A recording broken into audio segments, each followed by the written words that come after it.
வணக்கம். Welcome to the Kannan electronics. நான் Kannan D. நீங்கள் பார்த்துக்கிட்டு இருக்கிறது சாம்சங் டிவி. இது டெட் கண்டிஷனில் இருக்குது. வேறு கடைக்கு போயிருக்கு, ரெடி பண்ண முடியலன்ட்டு இங்கே எடுத்து வந்திருக்காங்க. இது எப்படி ரெடி பண்ணுறதுன்னு இந்த வீடியோவில் டீட்டெயிலாக பார்க்கலாம் வாங்க. இது போர்டோட டாப் வியூவு. இருக்கிற ஒவ்வொரு கனெக்டரையும் ரிமூவ் பண்ணிட்டு போர்டை வெளியில் எடுத்து க்ளீன் பண்ணிக்கலாம்.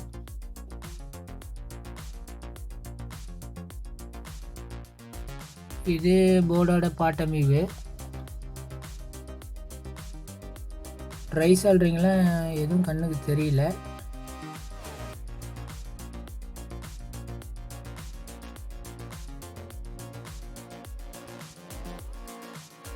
இது மெயின் ஐசி ஜிக்ஸாக் டைப்பில் இருக்குது. இது power section, high volt section. அது செகண்டரி செக்ஷனு.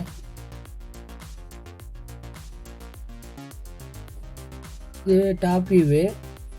பார்த்தீங்கன்னா எஸ்டிஆர் பவர் ஐசி பார்த்தீங்கன்னா ஸ்க்ரூ கூட சரியாக போடாமல் இருக்காங்க. அது வேறு கடையில் இருந்து வந்ததுனால ஸ்க்ரூ கூட சரியாக போடல. ட்ரை பண்ணிருக்காங்க. நான் முடியலன்னு சொல்லி இங்கே கொண்டு வந்திருக்காங்க. அதில் என்னென்னு பார்க்கலாம்.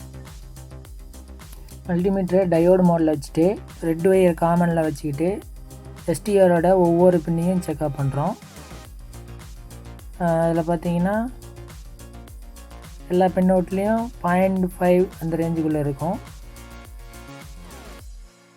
அந்த ரேஞ்சில் இருந்தாவே அது எஸ்டிஆர் கம்ப்ளைண்ட் இல்லை, நல்லா தான் இருக்குது. ரெண்டாவது பின்னை தவிர மீதி எல்லா பின்னும் 0.5 ஒரு 10% முன்ன பின்ன இருக்கும். எஸ்டிஆர் ஐசி நல்லா தான் இருக்குது. ஹச்அவுட் டிரான்சிஸ்டரு ஷார்ட்டு காட்டுது. இது கம்ப்ளைண்ட்டாக என்னன்ட்டு ட்ரை சால்ட்ரிங் பண்ணிட்டு பார்த்தா தான் தெரியும். ட்ரை பண்ணிட்டு போகலாம். இது நல்லா தான் இருக்குது. 1803க்கு பதிலாக 1802 போட்டிருக்காங்க. அடுத்து 110 வோல்ட்டுக்கு உண்டான டயோடை செக்அப் பண்ணுறப்ப ஷார்ட் காட்டுது.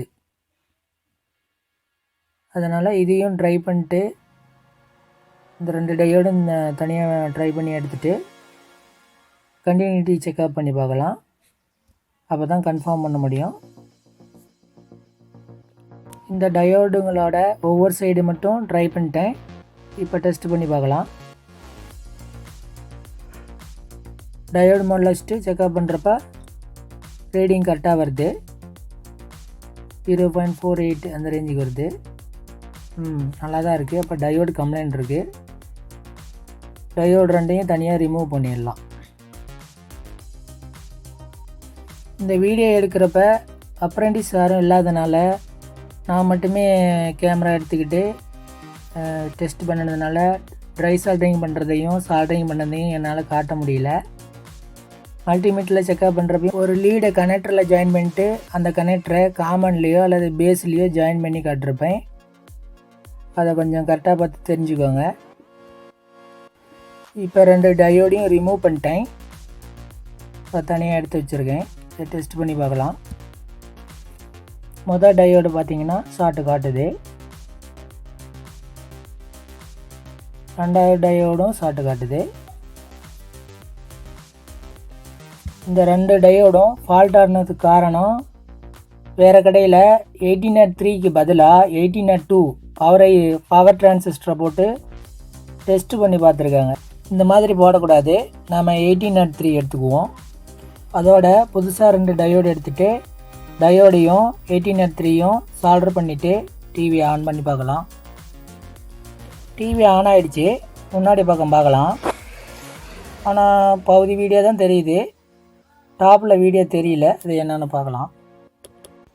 இது vertical section, vertical IC, dual supply கொடுத்துருப்பாங்க. கிராஸாக பார்த்தா அந்த மேலே டாப்பில் 3ஆவதாக இருக்கிற பின்னில் பார்த்தீங்கன்னா ட்ரை தெரியுது. அது கடை ஃபால்ட்டாக இருக்கலாம். பார்த்தீங்கன்னா இந்த பின்னை அந்த லீடில் டச் பண்ணுறப்ப பின்னு ஆடுது தனியாக.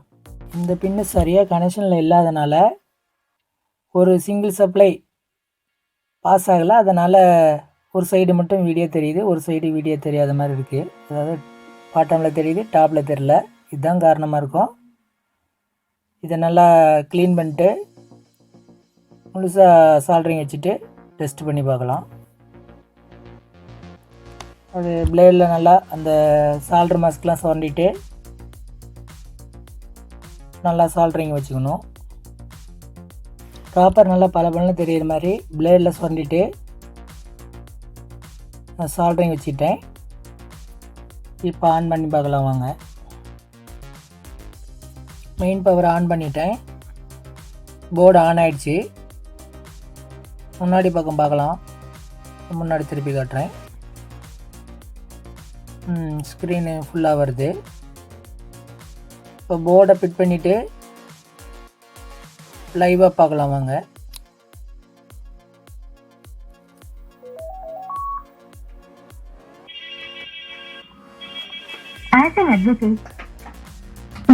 இந்த டைவர்ஸை வாங்கி கொடுக்க என்னால முடியும். ஆனா டிவி ரெடி ஆயிடுச்சு. இந்த டிவியில் நான் ஏற்கனவே சொன்னேன், இது வேறு கடைக்கு போயிட்டு வந்தது. வேறு கடையில் என்ன பண்ணிருக்காங்கன்னா அச்சவுட் டிரான்சிஸ்டர் பதிலாக பவர் டிரான்சிஸ்டர் போட்டிருக்காங்க. அதுதான் மெயின் காரணம். அதனால தான் டிவி அவங்களால ரெடி பண்ண முடியல. மேற்கொண்டு அந்த டயோடும் கம்ப்ளைண்ட் ஆகிடுச்சு. இது இப்போ நம்ம ரெடி பண்ணிட்டோம். நீங்களும் இது மாதிரி தவறு பண்ணாதீங்க. இனிமேலும் நம்ம சேனலை பிடிச்சிருந்தா லைக் பண்ணுங்கள், ஷேர் பண்ணுங்கள், கமெண்ட் பண்ணுங்கள், மறக்காமல் சப்ஸ்கிரைப் பண்ணுங்கள். அப்படியே அந்த பெல் ஐக்கானையும் கிளிக் பண்ணிக்கோங்க. நன்றி. அடுத்த வீடியோவில் பார்ப்போம்.